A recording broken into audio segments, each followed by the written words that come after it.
আমি এখন আছি নোয়াখালীর বেগমগঞ্জের শরীফপুর ইউনিয়নের দক্ষিণ খানপুর গ্রামে।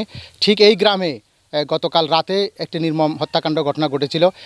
আমরা যেটি স্থানীয় এলাকাবাসীর সাথে কথা বলে জানতে পেরেছি যে এই গ্রামেরই ভোলাগাজী বাড়ির প্রবাসী হানিফের ছেলে জোবায়ের হোসেন রাকিবকে গতকাল রাতে একদল সন্ত্রাসী তাকে নির্মমভাবে পিটিয়ে হত্যা করেছিল। এবং হত্যার যেটি প্রাথমিক আমরা জানতে পেরেছি যে পূর্ব ঘটনা রয়েছে এবং সেই রাকিবের বাবা পার্শ্ববর্তী একটি বাজারে একটি বহুতল ভবন করতেছেন, সেখানে চাঁদা সহ বিভিন্ন ঘটনার জের ধরে রাকিবকে মূলত গতকাল রাতে নির্মমভাবে পিটিয়ে হত্যা করা হয়। এবং রাকিবের মরদেহ এখনও পর্যন্ত নোয়াখালী 250 শয্যা বিশিষ্ট হাসপাতালে রয়েছে।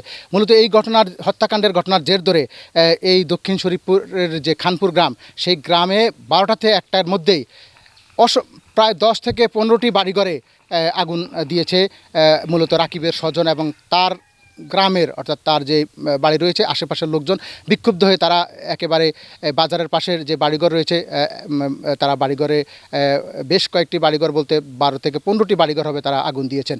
এবং আরও 10 থেকে 15টি ঘর তারা বিভিন্ন অস্ত্রশস্ত্র দিয়ে কুপিয়ে এবং ঘরের মালপত্র সব তছনছ করে তারা চলে গেছেন। এবং আপনি হয়তো ক্যামেরার মাধ্যমে দেখতে পারবেন যে এখনও পর্যন্ত দিনের এখন প্রায় 4টা 5টার কাছাকাছি এখনও বাড়িঘর যে আগুন লাগানো হচ্ছে সেখান থেকে ধোঁয়া উঠতেছে এবং কোথাও আগুনেরও স্পলিং আমরা দেখতে পাচ্ছি। এবং এই যে বাড়িগুলোতে আগুন লাগানো হয়েছে সেই বাড়িগুলো সহ আশেপাশের বাড়িঘরও কিন্তু এখন পুরুষ শূন্য এবং নেই কোনো নারী শিশু, সবাই ভয়ে সবাই আত্মগোপনে বা অনেক দূরে চলে গেছেন। এবং এই বিভীষিকাময় ঘটনার এখন প্রায় 3 থেকে 4 ঘন্টা অতিক্রম হয়ে গেছে। আমরা দেখতে পাচ্ছি যে প্রচুর আইনশৃঙ্খলা বাহিনীর সদস্য, র্যাব এবং থানা পুলিশ, গোয়েন্দা সংস্থার পুলিশ সহ সবাই এই গ্রামে এসেছেন। মূলত এখন এই যে গ্রামগুলোতে আগুন লাগানো হয়েছে সে আতঙ্ক বিরাজ করতেছেন। কিছুক্ষণ আগে এইরকম একটি বাড়িতে নিজের চোখের সামনে দেখেছেন যে বাড়িঘরে আগুন লাগানো হয়েছে এবং দৌড়ে তিনি নিজে জীবন রক্ষার জন্য পালিয়ে গেছেন। তিনি কিছুক্ষণ আগে বাড়িতে এসেছেন। আমরা একজন কথা বলবো তার সাথে। আপনি এখানে কি দেখেছেন বা কখন এই ঘটনাটা ঘটেছিল?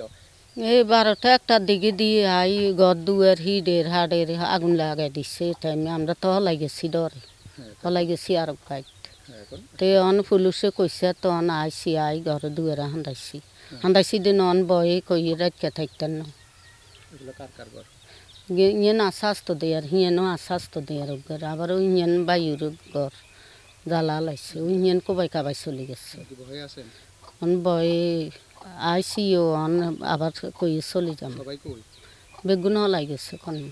হ্যাঁ, এই যে শুনতে পাচ্ছেন যে নিজের চোখের সামনে এখন দেখতেছেন বাড়িঘর থেকে আগুনের ধোঁয়া এবং আতঙ্কে রয়েছেন, নিজেও যেমন আতঙ্ক রয়েছেন বা যারা এই বাড়িঘরের গৃহস্থলী তারাও কিন্তু আতঙ্কে বিভিন্ন জায়গায় তারা চলে গেছেন। এখনও পর্যন্ত রাকিবের মরদেহ নোয়াখালী 2 শয্যা জেনারেল হাসপাতাল রয়েছে, হয়তো তা কিছুক্ষণ পরে তার মরদেহ এলাকা আনা হবে। তবে এলাকায় উত্তেজনা বিরাজ করছে এবং পরিস্থিতি থমথমে, মানুষজন সংক্ষুব্ধ, বিক্ষুব্ধ এবং শোকাহত, সব মিলে এক বিভীষিকাময় পরিবেশে বিরাজ করছে এই নোয়াখালীর বেগমগঞ্জের শরীফপুরের খানপুরে। এ ছিল আমার কাছে এখানকার সর্বশেষ খবর।